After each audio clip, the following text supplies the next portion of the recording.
Welcome to SVG-TV News for Wednesday, September 24th, 2014. I am Jennifer Richardson with the details. An application for the disbarment of former Registrar Tamara Gibson Marks was heard on Monday in the judge's chambers. The application was made by Attorney General Judith Jones Morgan following information that Gibson Marks had removed monies from a trust account to which she had access. The application is the first stage of the disbarment process against the former registrar. Reports are that at Monday's hearing, the application for her disbarment was not challenged by Gibson Marks' legal team, and that the judge upheld the application. This now allows for legal proceedings to have Gibson Marks' name struck off the list of lawyers to practice in St. Vincent and the Grenadines. Gibson Marks is currently on $30,000 bail on charges of theft, abuse of office, and false certification. She pleaded not guilty to all three charges and is expected to reappear in court next month on these matters. The opposition New Democratic Party today launched a mobile web app ahead of the upcoming general elections. The app targets smartphone and tablet users and is designed to provide focused and targeted information, which is expected to encourage user register to vote. The app was conceptualized and developed by a small team of Incentians and assembled by the party's PRO, Senator Vinette Frederick. President of the NDP Young Democrats, Nick Francis, says that the We Ready app is dynamic, interactive, informative, user, and is ready for a generation of young people who has grown up in a world that is different from most adults. Many of us rely on technology not just to keep in touch, but as a way of developing our identities, socializing, and belonging to groups. Through information and communication technology, young people also have access to new ways of expressing and communicating. This extends the understanding of text and literacy well beyond their traditional roles.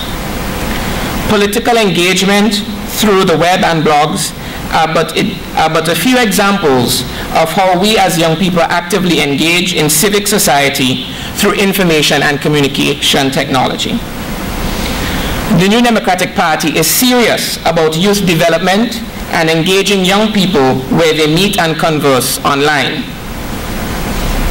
We are dedicated to making information and communication technology work for young people by ensuring that it plays a positive, productive, and creative part of our activities, development, and social participation. Members of the public will get the opportunity to view the app firsthand starting tomorrow when a team of Young Democrats take to the streets of Kingston to promote the software.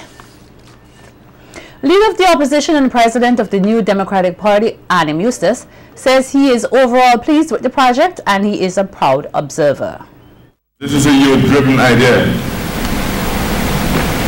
This is for the mobile smartphone and tablet device generation.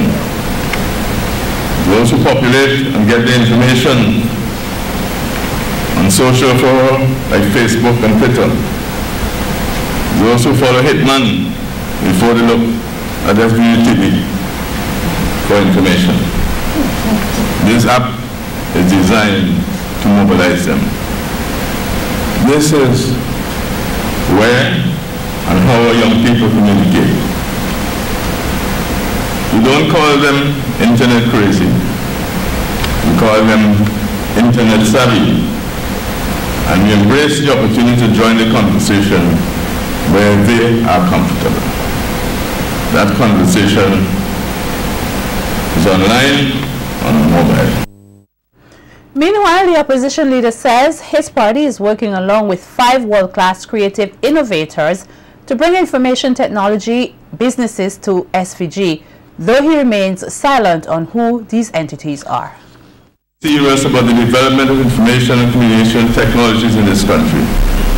We in the New Democratic Party are ready to put our nation's youth to work, ready to give them opportunities in innovation, ready to see them lift our country to the mastery of this space and these opportunities in technology.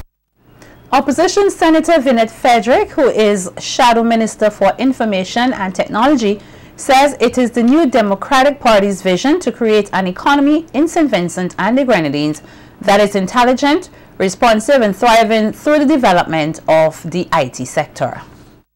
To become a wealthy, healthy and happy people, we have to make certain well thought out inputs or investments.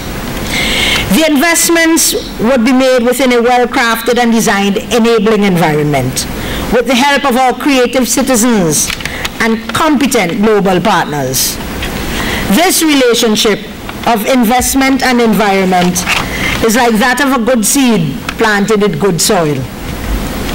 The strategic investments are the good seeds and the well-crafted environment is the good soil. Prime Minister Dr. Ralph Gonsalves on Tuesday, September 23rd, left the state for medical attention in Cuba on a muscle injury which his office on Monday said has seriously affected his mobility. The PM was accompanied by his wife Eloise Gonsalves, 2 security personnel and 1 of his doctors. They are expected to be in Cuba for 2 weeks. Still to come, Vincentians told they need to be more conscious about their negative impacts on the environment. More stories on the local scene when SVG-TV News continues. Don't go away.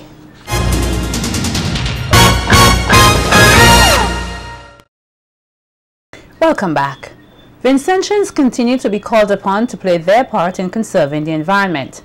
At a workshop today looking at the National Action Program Alignment Project, representative of the Environment Management Department in the Ministry of Agriculture, Todd Lewis, says conservation of the environment is a continuous task, and it is important that persons are aware of this to decrease the negative impacts on the environment. One has to be cognizant of the continuous work that needs to be carried out to mitigate the negative impact caused to the environment. Although the project life is coming to a close, the primary objective will be the mainstreaming of the NAP, especially by those entities with direct responsibility for the environment. Sustainable land management is an integrated approach which has numerous benefits such as food security, health, livelihoods, revenues, and the list continues. Combating land degradation and drought is a decision. It's a decision that must be made every time that one thinks about the cutting of trees, performing bad agricultural practices, littering, land use change, illegal farming up in the upper watershed, and etc. Past experience have taught us that too often the wrong decision is made. By mainstreaming the NAP, there is a unique opportunity to affect positive change. According to Lewis, desertification is one of the main environmental problems that affects St. Vincent and the Grenadines, and that the primary causes of desertification in the country are human activities and the effects of climate change. Desertification does not refer to the expansion of existing deserts. It occurs because dryland ecosystems, which cover over 1/3 of the world's land area, are extremely vulnerable to overexploitation and inappropriate land use. Poverty, deforestation, overgrazing, bad agriculture/irrigation practices, and bushfires can all undermine the productivity of the land, all of which currently occurs in St. Vincent and Grenadines. Meanwhile, Lewis says there is an accelerating trend of turning agricultural lands into residential plots, which causes further degradation of the soil, and this is an issue that zoning and planning institutions should pay more attention to. He also expresses concern about the practice of illegal agriculture near watersheds and says the use of some agricultural chemicals will have a very negative impact on the health of Vincentians. Firstly, land clearing for construction and agriculture expose and excavates large quantities of topsoil. Much of this topsoil is taken to the sea during heavy rains. The sediments adversely affect fishing, coral reef health, and beach tourism. The accompanying loss of topsoil and nutrients reduces agricultural yields and invites the use of synthetic fertilizers and pesticides, which are also agents of land degradation. There is an accelerating trend of conversion of forest and agricultural lands into residential plots. This should cause zoning and land use planning to come into greater focus. Illegal agriculture in the high elevations is a problem of alarming proportions. These activities are taking place in watershed areas which are used by the Central Water and Sewage Authority as catchment areas. The use of agrochemicals in these areas can pose a serious health risk.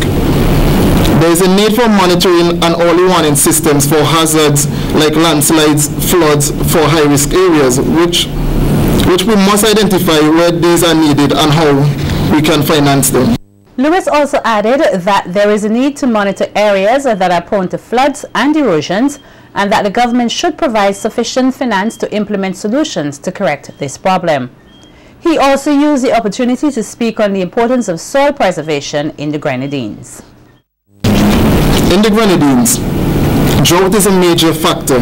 It is not just a question of availability of potable water, but the fact that in the poor class of the Grenadines use the island and rely on the land and the sea for their livelihoods. Desertification, degradation of topsoil on the land leads to erosion, and the silt which quickly runs off during the rainy season smothers coral reefs and affect fisheries on the coast. Animal rearing is another important livelihood activity in the Grenadines, which relies on adequate vegetation for grazing. Degraded soils don't support such vegetation. Overgrazing and trampling of soils, during which is referred to as the let-go season within the Grenadines, further adds to this problem. The National Action Program Alignment Project is aimed at preventing the duplication of efforts from government initiatives geared at conserving the environment. A workshop on the draft country document for disaster risk reduction (DRR) for SVG will be held here over the next 2 days starting tomorrow. The workshop, organized by the National Emergency Management Organization (NEMO), will present and revise the draft country document, identify immediate DRR priorities at the national level, and identify key actions and next steps for DRR in SVG. The country document for DRR is envisioned to be useful as an important national reference document to guide the design of policies and strategies, promote decision-making, and the formulation of DRR actions and activities for bringing about sustainable development, as well as facilitate the establishment of channels for multi-help and cooperation. That's mutual help and cooperation. The National Validation Workshop on the country document, that's the FC Disaster Risk Reduction (DRR), will be held with support from the United Nations Office, Disaster Risk Reduction (UNISDR), and United Nations Development Program (UNDP), FC Barbados, and the OECS. The two-day workshop will take place at NEMO's conference room from 8:30 a.m. each day. Vincentian Dr. Jacqueline James Little has been honored by Legacy Miami magazine as one of the 25 most influential and prominent black women in business and leadership in Miami-Dade in 2014. Dr. James Little received the honor last Friday, September 19th, at a luncheon in Miami. The women honored are seen as remarkable examples of accomplished black female professionals that have contributed their talents to the community.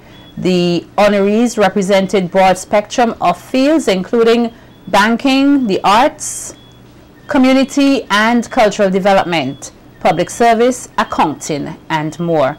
Dr. James Little is the wife of Vincentian multi-platinum selling international soca superstar Kevin Little. The Cancer Support Group Scotch will tomorrow host the Blue Ribbon Walk as part of the second annual Globathon to end women's cancer. The support group is asking persons to gather at the Peace Memorial Hall at 4:30 p.m. for the walk around Kingstown, which is expected to commence at 5 p.m. After the walk, brief remarks will be made by a number of persons and a human ribbon will be formed.